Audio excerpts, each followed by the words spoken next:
Okay, you guys, so today's going to be a little bit of a different video for me.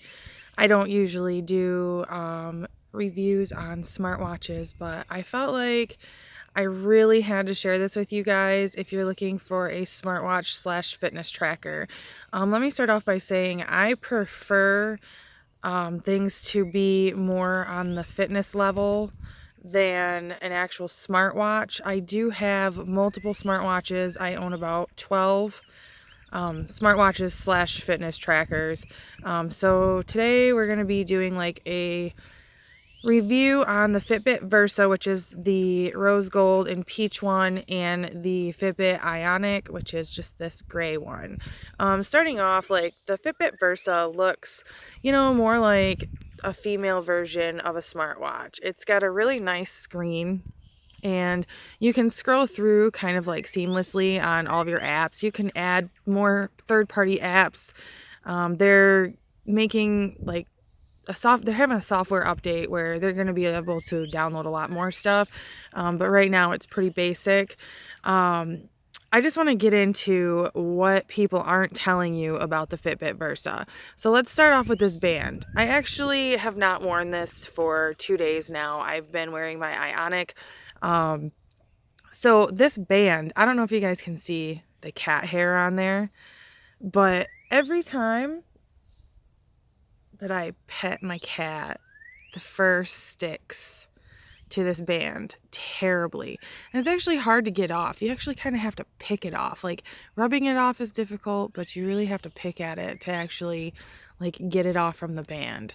So you do have 3 buttons. There's one on this side, 2 on this side, but I think you can watch a lot of reviews to see which each one does instead of me actually telling you. You can watch better tech reviews on this.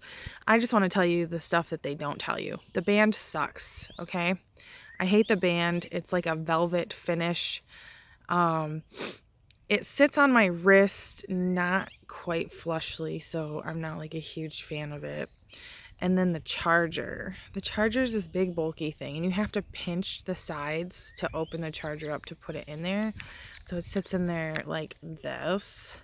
And once you have it in there, it's hard to get it to stay like sitting up because the band is so stiff that you really have to like press it down and hold it. You can still see it's tipping towards you, and I have this on a flat surface. So the charger is really annoying and bulky and like just not travel friendly for those of you who travel and stay places and have to bring your charger with you.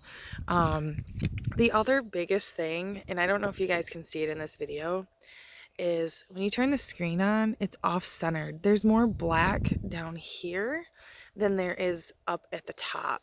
I don't know if you can see that, but the black says Fitbit down here at the bottom.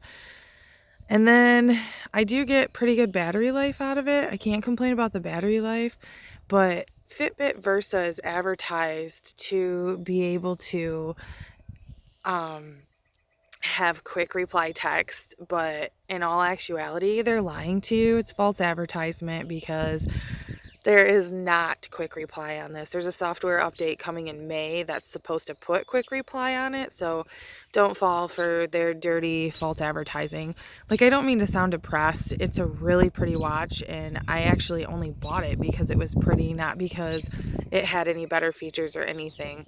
I got the Ionic first, and I got this one second, but I'm actually going to be returning this back to the store because it's really not worth the $100 less that you pay for the Ionic. And the Ionic has more features when you first set it up anyway. So there's a lot of things that I don't like about this. It does press, this side presses into the top of my wrist for some reason, the way that it sits on my arm. And I'm just not a fan of the band. I'm not a fan of the off-center screen at all, with the more black on the bottom than there is on the top. And the worst part about it is there's actually like a 1/4 of an inch of black on each side of the screen that's not even being used, as if it's just wasted space. It also does not have the NFC Pay on it, and if you want the NFC Pay, you have to buy the like upgraded version of this, which makes it a pretty close price point to your Ionic. Now, if you want to see like major in-depth reviews on the Ionic, just go and search for it on YouTube, because there are guys on there that give like an amazing review, and females. I actually prefer the way, even though this is bigger and bulkier, I prefer the way the screen looks. The screen actually has better quality than the Versa, unfortunately, which is really crazy. But the screen is a little bit bigger on this one, and I feel like it's easier to like scroll through things and do things on it and touch things on the screen. It sits on my wrist like in the most comfortable way and doesn't irritate me at all. And the band is like that rugged, more durable band. I'm sorry if this looks dirty in the camera. I wear this every single day, and it's like my work watch, so it's pretty dirty. It needs to be cleaned. But the best thing about the Ionic is that when you get it, you don't have to worry about it not having NFC pay. You don't have to worry about the quick reply, because it does not come with quick reply, and they do not advertise quick reply. But the software update that's coming in May for the Versa is also for the Ionic, and it will put quick reply on the Ionic. I can't use the NFC pay yet, and I've never tried, just because the bank that I'm with does not even offer NFC pay, so I'm kind of stuck on that. But this one retails for, I believe, $299. This one is $199. The charger on this one is just a 3-prong magnetic that just like sucks itself to the charger when you go to charge it. And then obviously it's just going to lay there on its side because it doesn't have any other way to lay. I just find this super duper inconvenient.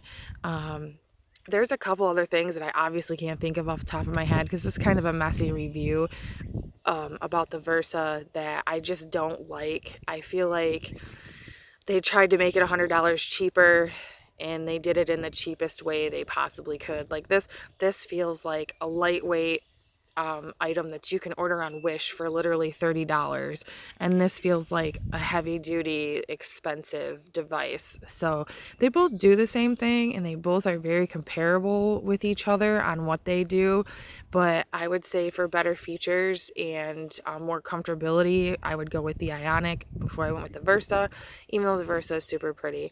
I'm hoping that someday they come out with something that's like in between this, but as you can, I don't know if you can see on the screen here, but the Ionic is much brighter, and I have the brightness all the way up because I am in direct sunlight right now, and this just seems, the Ionic seems to be much clearer on the screen than the Versa. It's more vibrant and crisp, and the Versa's like kind of dimmed out and actually slightly blurry, if you ask me. So anyway, that's the stuff they're not telling you about the Versa. They're false advertising that it comes with all of this stuff, but there hasn't even been a software update for it yet to actually put that stuff on here. The Versa is actually supposed to help with like female tracking, I guess, of your period and whatnot. But honestly, I don't need something like that. And I don't really think that it's a need on a fitness tracker. And the female tracking thing that the Versa is supposed to have that they advertise on TV, it does not come with it yet. The software update is coming in May for it still. So they're doing a lot of false advertising on the Versa, unfortunately. I do wish the Ionic came in better colors and it didn't look so manly, I guess you could say. But all in all, for comfortableness and features wise, I like the Ionic much better. So don't buy into the $100 cheaper price on the Versa, to be honest. I would pay the full price for the Ionic. And if you like order it from like Bed Bath & Beyond, they have 20% off coupons where you can get 20% off from it and not have to pay the full $3.99. So anyway, I hope you guys enjoyed this review. If you did, please give it a thumbs up. If you don't think I should be doing electronic reviews on my channel, you don't have to give it a thumbs down or anything for that matter. But I hope this helps you guys. I know I'm really into beauty and stuff, but I'm really into electronics as well. And I just feel like I needed to make this review to tell everybody that Fitbit is doing tons of false advertisement on their Versa, and they did everything correctly advertising wise on their Ionic, and I definitely think the Ionic is worth the $300 point, and the Versa is actually not worth the $200 point. So with that being said, today right now at this moment. I'm actually wearing, you can't see it, of course. This is the Samsung Gear Fit Pro. I love actually how this fits on my wrist. It's very comfortable. You don't even notice that it's on there. One other thing, both of these are waterproof. I have not tested them out in the water because I am terrified that something will happen to them, and I am a huge Fitbit junkie. I've had the Fitbit Flex, the Fitbit Surge, the Charge 2, and now these guys. So anyway, thank you again for watching, and I hope you like this review, and I'll see you next time. Bye!